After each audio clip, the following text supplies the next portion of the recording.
اولا سپارہ سورہ بقرہ نہم نمبر رکو. اولا سپارہ سورہ بقرہ نہم نمبر رکو. بسم اللہ الرحمن الرحیم. وَإِذْ قَتَلْتُمْ نَفْسًا فَادَّارَأْتُمْ فِيهَا. یاد کړئ چې تاسو یو کس مړ کړلو بیا تاسو په د مرګ کې اختلاف وکړو. والله مخرج الله بهر کوونکی دی ما هغه څه کنتم تکتمون سچ تاسو پټوئ.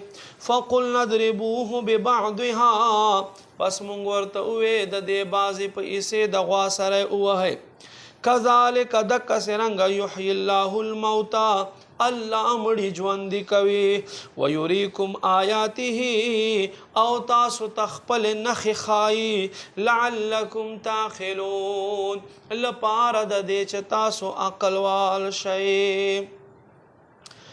ثم قست قلوبکم بیا سخت شول زړونه د ستاسو من بعد ذلک دین رستو فهیا پس وګرځېدل دا زړونه د ستاسو کل حجارت په شان د کاڼو او اشد قسوه یا په سخت واله کې له دې کاڼو نه هم زیات سخت.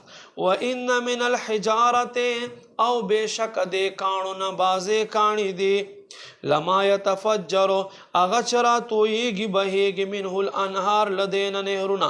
وان منها او بېشک له دې کاڼو نه څه کاڼي دي لما یشقق اغه چې وسیرلی شي فیخرج منه الماء پس له دې نه اوبه راوځي.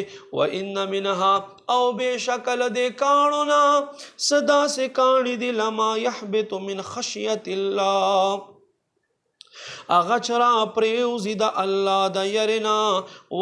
وما الله بغافل او الله نه دی بې خبره عما تعملون اغه چې څه تاسو عملونه کوئ.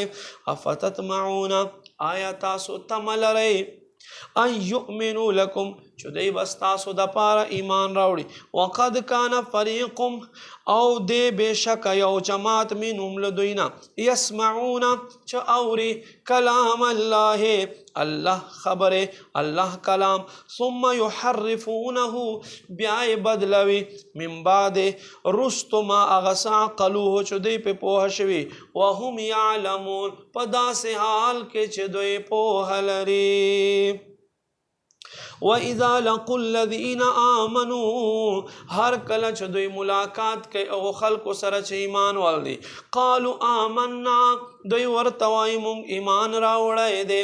وَإِذَا خَلَا بَعْضُهُمْ او کله چې یو ځای شي بعضې د دوی الی بعض د دوی بعضې سره قالوا دوی وایي اتحدثونهم آیا تاسو دوی ته خیل کوئ خبرې کوئ بما په هغه څه سره فتح الله علیکم چې الله تاسو پې باندې خبر کړی یې لیحاجوکم به که تاسو دوی ته خبرې بیان کوئ بیا به دوی په دې خبرو سره دلیل وګرځوي عند ربکم ستاسو رب خواته. افلا تعقلون آیا تاسو عقل نه لرئ.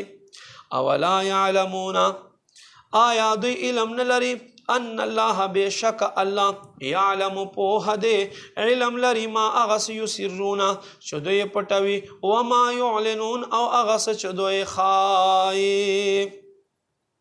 ومنهم او لدوی نس خلق تی امیون چې انپڑھ دی لا یعلمون الکتاب چې کتاب باندې نه پوهیږي د کتاب علم نه لري الا امانیه مگر په ژبه باندې وایي.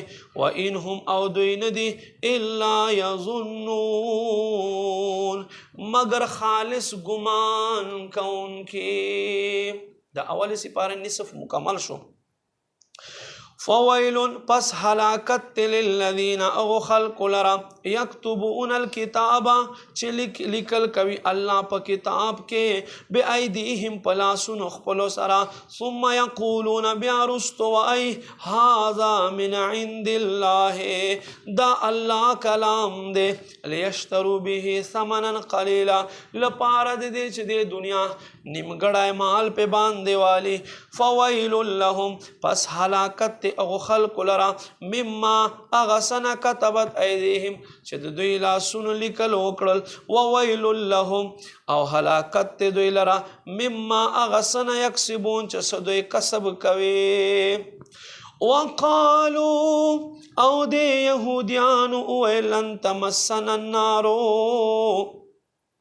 هرگز بمونگ اور نٹچ کوي الا ایاما معدوده مگر دشمار ورزه قل تورتو فرمائے اتخذتم عند الله عهدا آیا تاسو الله نه وعده اخیسته ده فلن يخلف الله عهدا چې الله بیا د خپل وعده خلاف نه فرمای ام تقولون یا تاسو وایي علی الله الله په ذات باندې ما اغسلا تعلمون چې تاسو ته علم نشتا بلا ہاں من کسبا سوک چه حاصل کی سیئتن گناہ و احاطت به خطیاته او د گناہ لدنا هیر چا پیر دای راگیر کی فاولائک اصحاب النار پس دا خلق اور والدی هم فیها خالدون دوی با پدے اور کے ہمیشہ ہمیشہ اوسی والذین آمنوا اغا خلق چی ایمان والدی وعملوا الصالحات او نیک عملون کڑیوی اولائک اصحاب الجنت دا خلق جنت والدی ہم فیہا خالدون دا خلق پپ جنت کے ہمیشہ ہمیشہ اوسی